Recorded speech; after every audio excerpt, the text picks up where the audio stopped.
All right, yeah. So let's switch gears a little bit from a team that's trying to get back into relevance to one that is maybe arguably the only relevant team still in the Boston market, the Boston Celtics, who are on the block. I don't know if you guys have your bids in as of yet.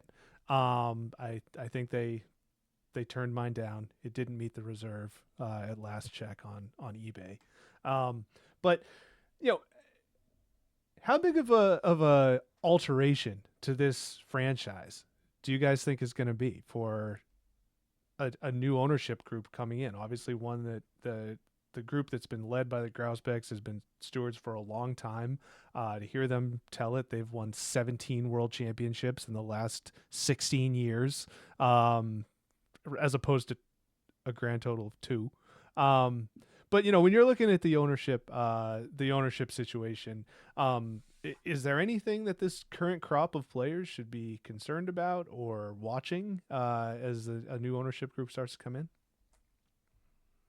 Yeah, I mean, that Luka Doncic trade is very relevant to Celtics fans, or could be anyway. I know some of the prevailing national narrative is they boil down to something as simple as the Mavericks don't want to hitch their wagons to a player like Luka who can't stay in shape, doesn't approach the game the right way, and they're just wary of giving a supermax contract to someone like that. And they think that Anthony Davis is a better fit for them right now because that gives them the size to compete in the West. I mean, I'm sure maybe that's part of the basketball justification of it, but I think from a business perspective, I think it's another indication of the NBA is kind of getting in the NBA right now is kind of bad business. I mean, these supermax deals um, are brutal, and the luxury tax penalties are significant. I mean, they're no joke, and we've seen a lot of teams recently uh, doing their best to avoid getting into those penalties, and a lot of people have been looking at the Celtics as after this season as potentially big changes coming because of the financials, and so I just wonder, you know, I don't think they're going to trade Jason Tatum, but I just wonder um, whether they're going to have to go through a soft reset here, depending on how the new ownership group looks at it. Like, are they going to come in and be one of the very few owners that just doesn't care and says, we'll pay the tax penalty because we put winning above all else, and we'll make the money back by just being relevant and selling jerseys and everything? Or do they go maybe what the Mavs are doing right now, which is not wanting to spend that much money, especially if they have questions about the superstars.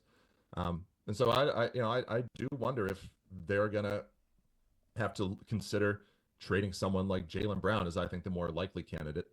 Um, maybe as soon as in the next week or so. I don't think that's going to happen, but it wasn't so long ago where 2 years ago when Jaylen Brown signed that extension and everybody sort of reading the tea leaves of the deal said, well, this just makes it easier to envision his exit or trade in a couple of years. Then they win the championship and everyone's talking about Tatum and Brown being together long term. But I think it's still totally possible for the Celtics to decide to trade someone like Jaylen Brown. And depending on how the new ownership feels, that might be the better business decision.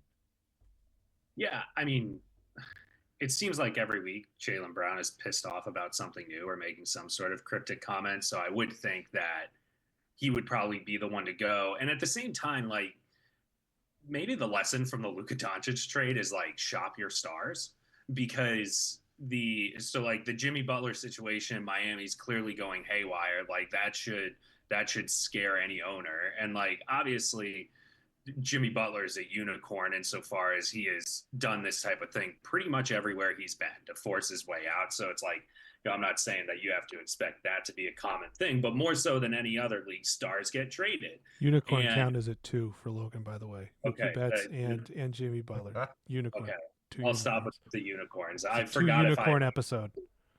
um, not a unicorn if there's multiple, I guess. But so If you have my two unicorns, you now I don't have to have get one. now I It's have like to quarterbacks. and now I have horses with horns on their heads on the brain. I'm trying to get back on track here.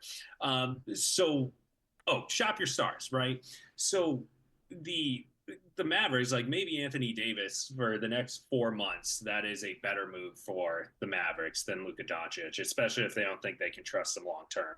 But it is just from as a practical matter, it makes no sense to trade for a guy who, like, if you're worried about Luka Doncic's durability, are you really going to get Anthony Davis, who's injured every game or exits every game, like a historically not durable player who is now older and in the back end of his career? So He it's has like, been more durable the last 2 seasons, but yeah, yes, you're so right. to the point we've been making about injury prone players don't suddenly not become injury prone, that I would have a hard time believing. Okay, 2 years he's been healthy. It's like the same thing with Trevor Story. It's like, all right, the Rockies had a couple healthy years of Trevor Story down at the end. It's like, well, that's probably coming because that's the type of player he is.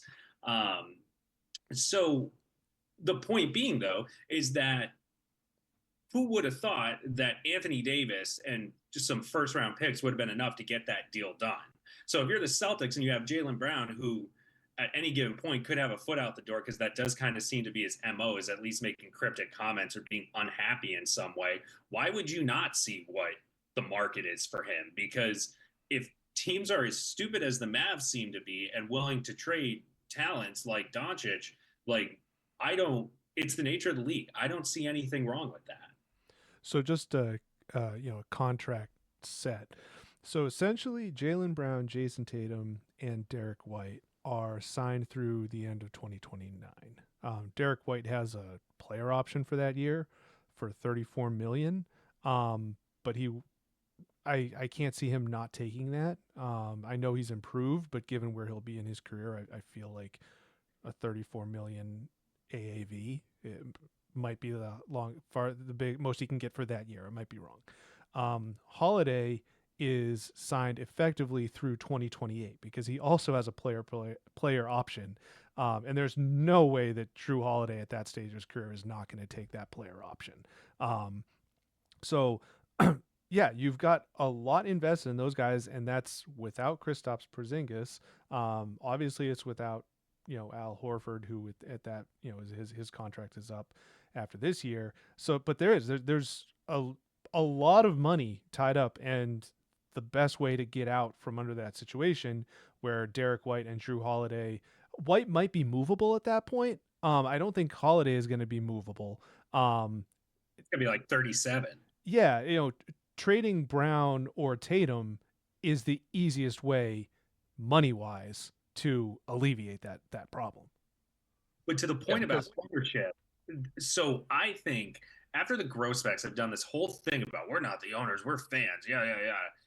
I think it would be so disingenuous if they sold it to someone who is looking to tear it down. Like, if there is a basketball justification for trading it, but to Dakota's point earlier of like, if it's someone who's like, I don't care about the luxury tax, I'm just going to spend, like, as far as I'm concerned, if the Grossbacks are people of their word, then like that should be the only person you would sell the team to. Yeah. Well, I mean, so the thing is though about the contracts, the contracts currently, I don't think they're not that big of a deal, but they will become a big deal this summer, which I think maybe it's in July when the new tax threshold kicks into place that makes the penalties significantly more severe. So yeah, right now all those those guys signed being through 2028, 2029. It's not necessarily like a big deal for the Celtics, but it's about to be in 4 or 5 months. So that's why I just wonder, are they going to get out ahead of it? Are they going to react to it? And so my thing is like, I look at them and it's like, do you get out ahead of it now or sooner rather than later and trade Jaylen Brown when his value probably is as high as it's ever been? Or do you just try to ride it out with Tatum and Brown, and then by the time you reach the their contracts run out, and you try and trade Jaylen Brown when he has 1 year left, you're not going to get nearly as much in return.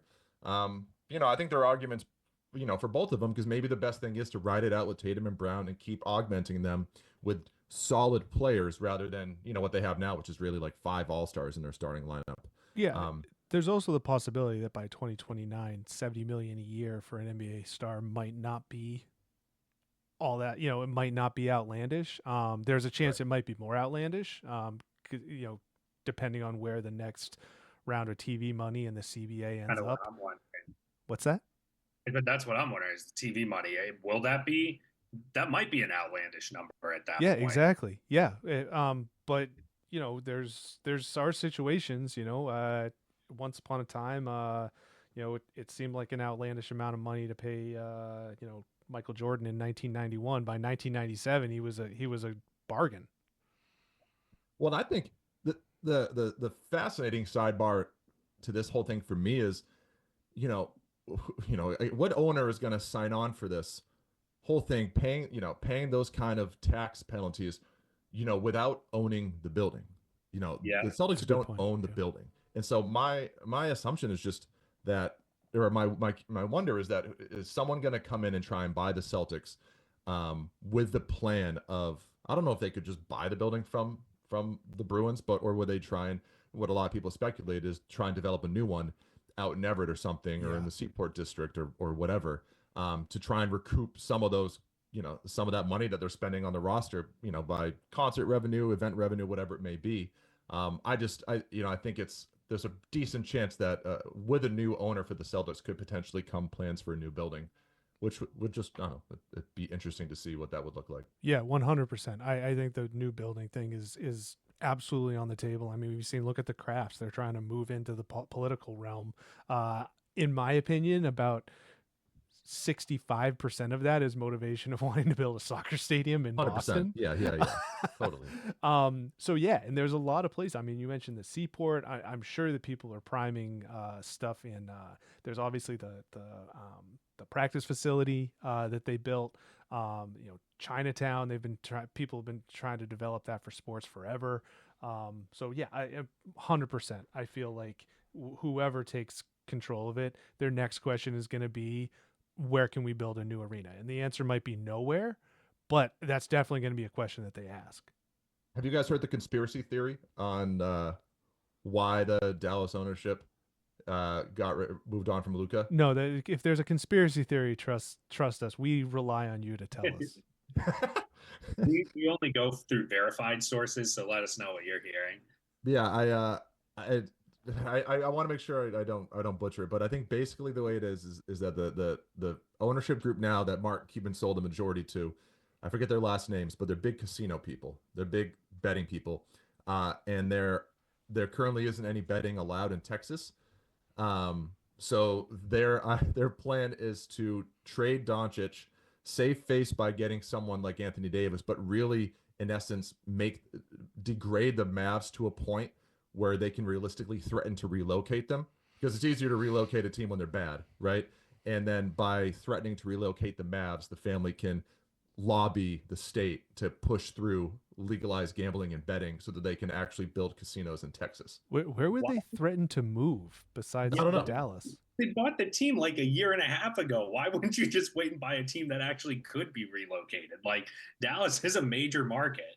Well, no, but that's the point, is like, they want to force the state to push through gambling so that this, I forget the last name of the families, but they're huge casino people, that they can put casinos in Texas.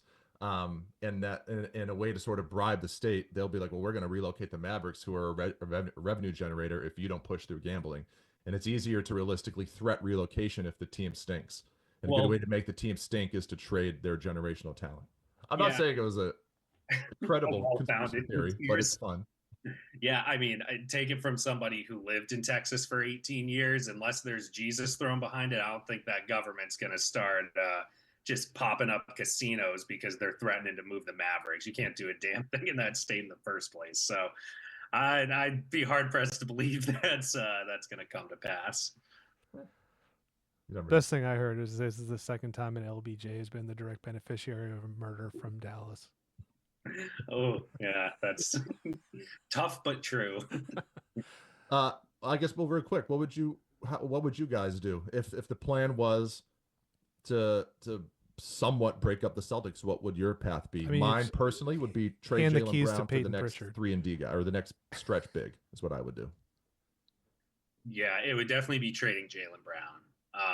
But for what kind of asset? Because I think, like, you have to look for life after Kristaps Porzingis. And I don't know who that is, if it's a Karl Anthony Towns, but well, and the problem too is that, okay, so if you're trading Jaylen Brown, you need someone young, because we were just going through the contract. So well, I'd say within the next 3 years, Horford's going to be retired.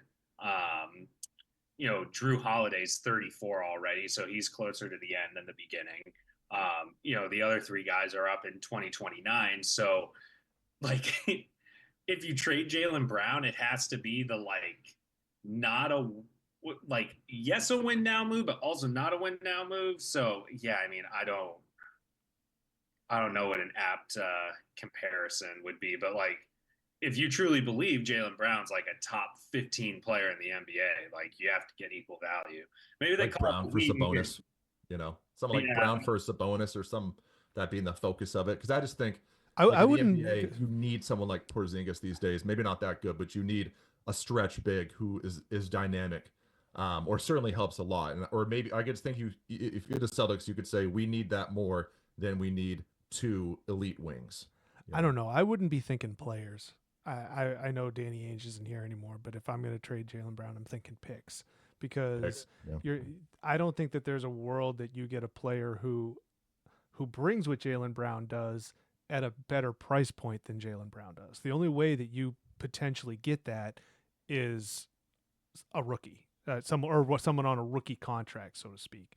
So yeah, and I think once upon a time when he was on an expiring deal or near the end, you could have moved him for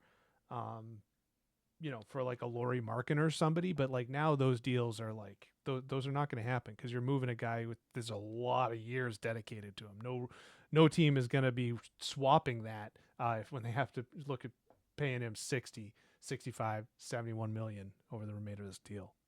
I do agree with the picks portion. To me, though, it's why not both? If you have because the Mavs only got 3 firsts for Doncic, right? So you would presumably get, and I think the Suns sent 4 firsts for Durant. So it's all right, say you trade Jaylen Brown this offseason, you have to at least get the 26 and 28 firsts, probably the 30, maybe the 32, which at that point, that probably is valuable, because you start looking past 2029 and all right, we're getting 5-6 years down the road now, but it's you should have some justifiable concerns about what your team will look like, especially if White and one of Tatum or Brown walks. So yeah, I do agree with that premise, Ben, that just go for the picks. And, the Mavs still got a competent player in Anthony Davis in addition to the picks. So someone younger like Brown, who would be under contract for a little while, I don't see why you couldn't get a haul that included both competent player, if not players, and picks. With the Luka and AD trade and how wild that was fresh in mind, I'm just saying, call Denver. See how that ownership group feels about the tax threshold coming up, and see, what will it take to get Jokic? You can't hurt to call. That's what I would do. Well, I mean, if you want to make the point about not being dialed in enough or whatever that they say about Doncic, Jokic makes no bones about the fact that basketball is not his favorite thing. So if you maybe that's the angle you play it at, but that wouldn't concern me. Yeah, obviously he handles it fine.